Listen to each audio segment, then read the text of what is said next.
Hello everybody, this is Ania, Lian from Australia, and today your teacher and myself will teach you new skills. However, before we go there, I would like to summarize some things we have learned so far. So far we have learned the following: that simple sentences are not enough in the text, right? Do we remember why? Mr. Lukman may want to stop the video now and ask the class, why do you think simple sentences are not enough?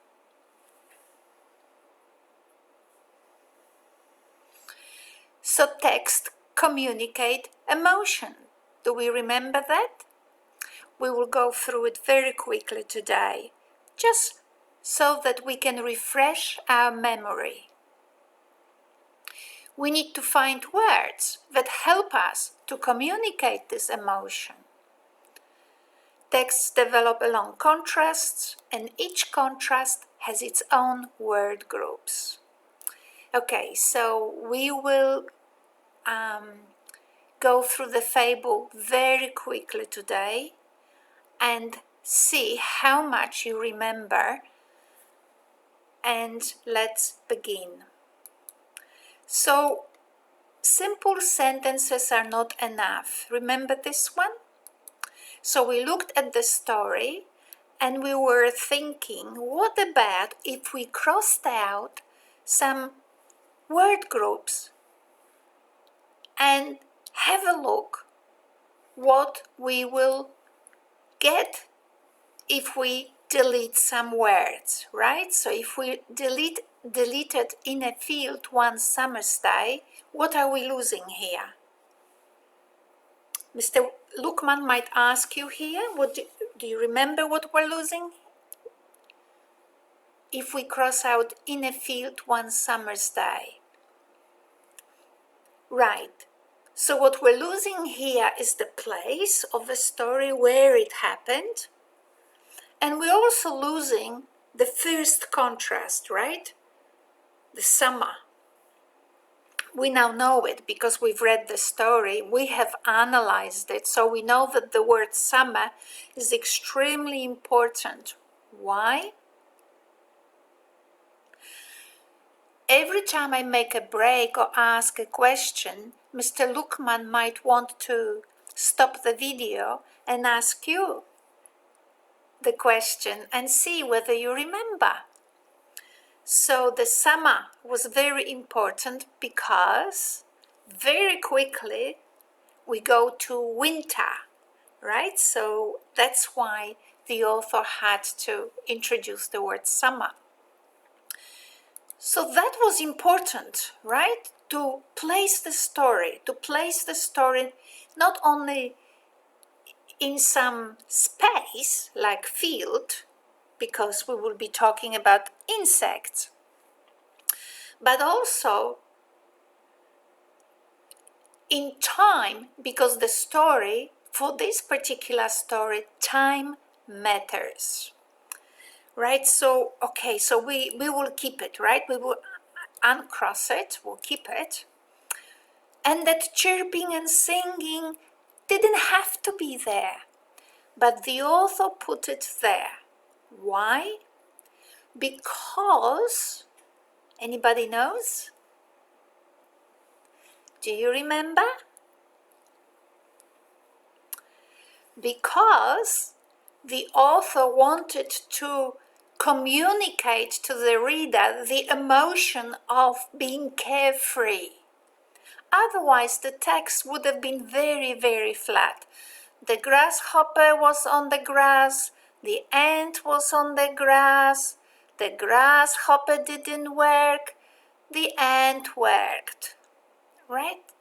Doesn't have the story, if it was told this way, wouldn't really communicate or grab your attention, because it wouldn't talk to your emotions. It wouldn't make you feel what it means to be carefree. When you're carefree, you chirp, you sing to your heart's content, you hop about, right? An ant passed by. What if the author said an ant was there? Not bearing along, but carrying, right? Carrying, it's a simple word, but when you say bearing along, it actually portrays the emotion of how hard it was. So we have an ant passing by, right? Not just being there, passing by, relationship to the grasshopper. The ant was passing by the grasshopper, so now there's a connection. The author used the word passing by to connect the story of the ant to the story of the grasshopper. So the ant passed by, bearing along with great toil. Why did the author have to have this great toil there?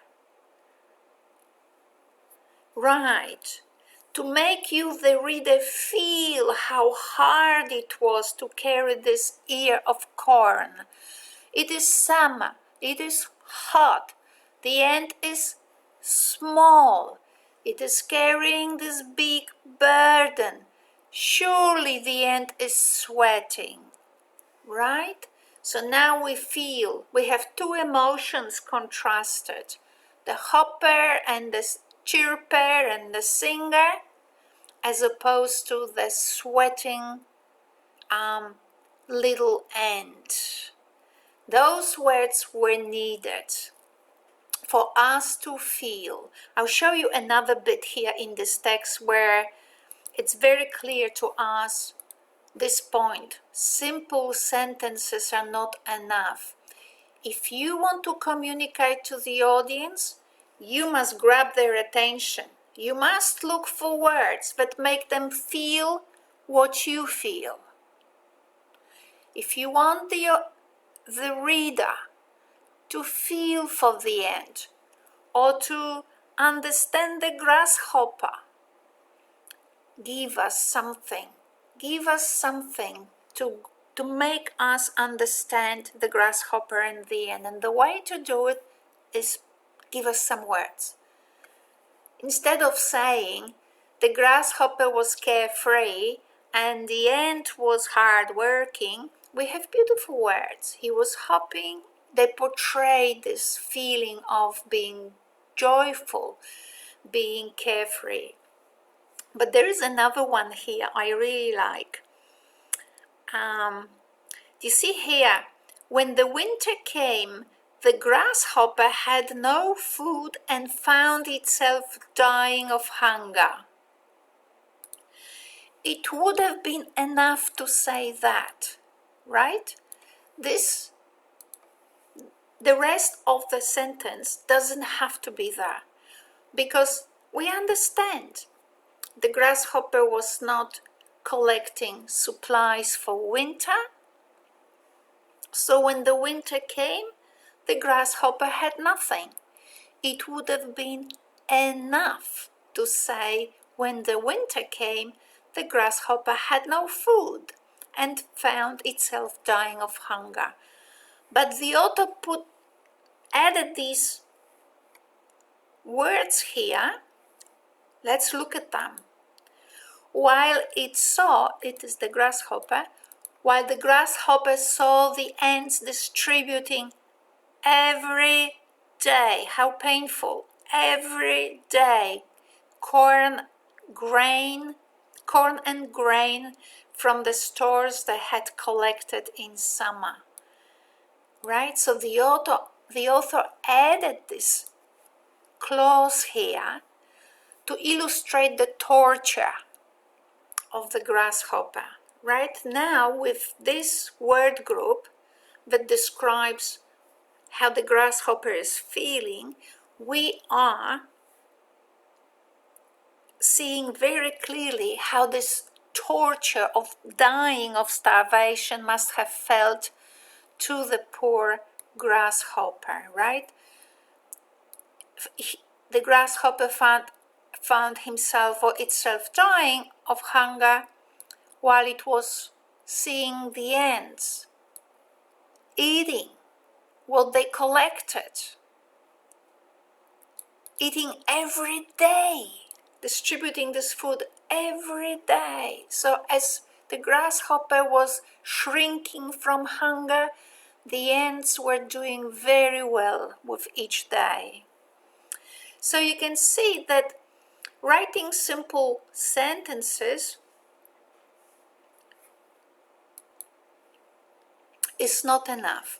If we want the reader to understand or be part of a story or be intrigued by the story, if we want the reader to understand the story, we need to find some word groups that will help us communicate about the main points or communicate the contrast we want to present in the story. So this takes me now to the concept of contrast. We remember from our earlier discussion that summer was contrasted with winter. Carefree versus what? The planner. And we have learned that once we have this contrast, summer-winter, then the author now created two lots of contrast. Everything that belongs to summer and everything that belongs to winter. Summer, grasshopper, carefree, hopping about, wanting to chat, things like that. And then with an ant was planning for winter, was hardworking, bearing along with great toil an ear of corn. Right? So we had now the contrast of summer and winter, and then the two characters connected to that contrast, and then this word groups describing those characters to communicate message about them. So to summarize, so we have our points here. To summarize, I just wanted us to go through a series of questions. So every text, whatever you write, whether it's a fable or a presentation in class, every text is about a problem. Every text is about a problem that a text wants to demonstrate or solve, right? So every text is about some problem. So what problem was addressed in this fable? Maybe you could tell to each other, and once you have an answer, Mr. Lukman can follow up with the video. So what problem was addressed in this fable?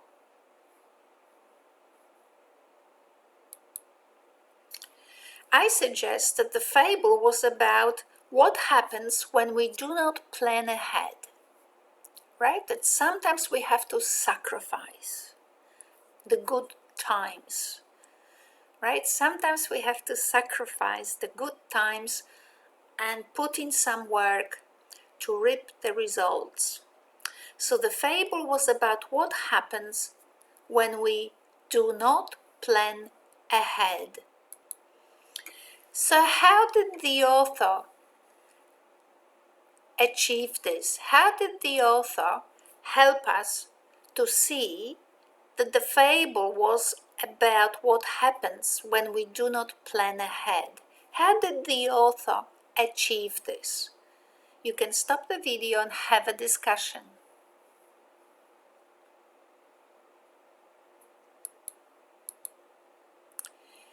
I suggest that the author achieved this by contrasting two insects, the carefree grasshopper and the hard-working ant.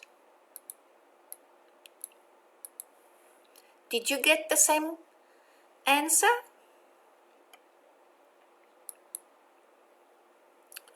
How was the grasshopper presented in the fable? As doing what?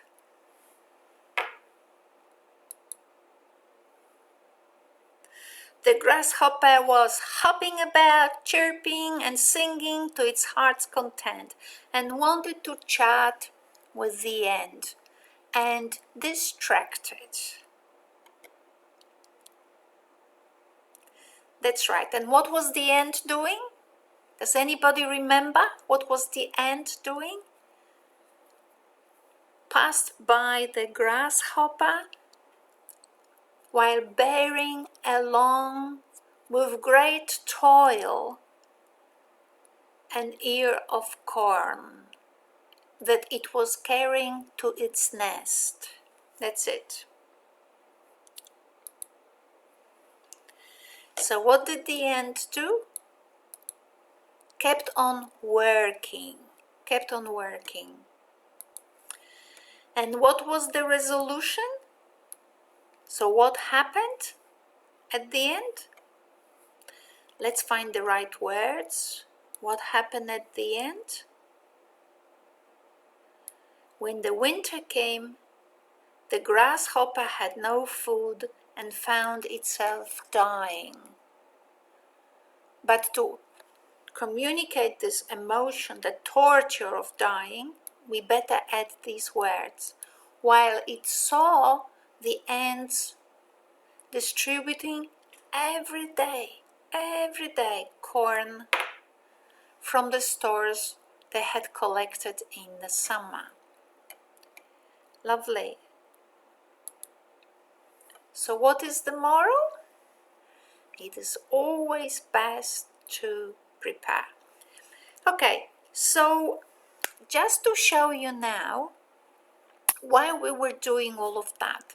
So we've got a little summary here. We learned what words do in text, right? We learned what words do.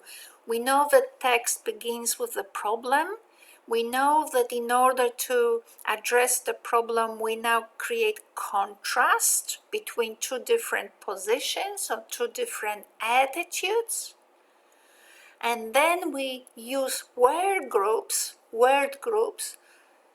to illustrate how these attitudes or positions feel.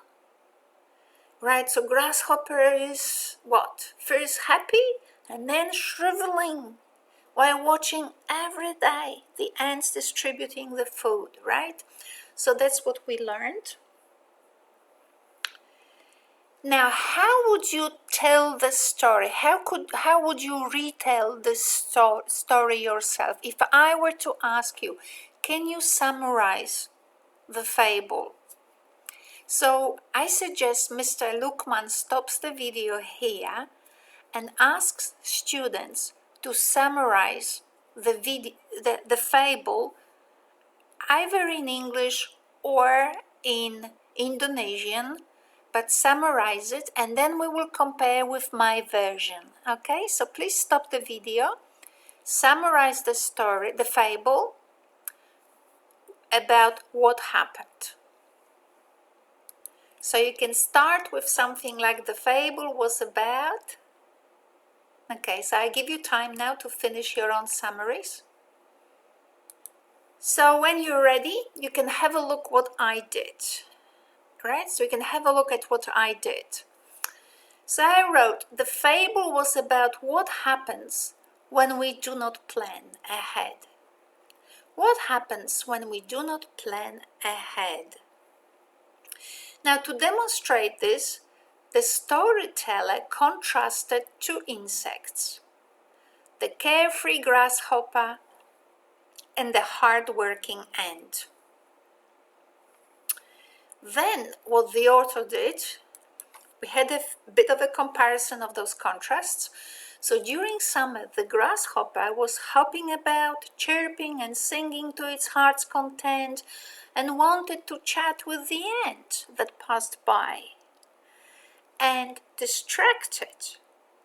But the ant was working hard, laying up food for the winter, and recommended to the grasshopper he does the same. When winter came, the grasshopper understood why the ant was right. Hungry, he watched the ants living on the supplies that they had collected in summer. This is how the grasshopper understood. It is best to be prepared.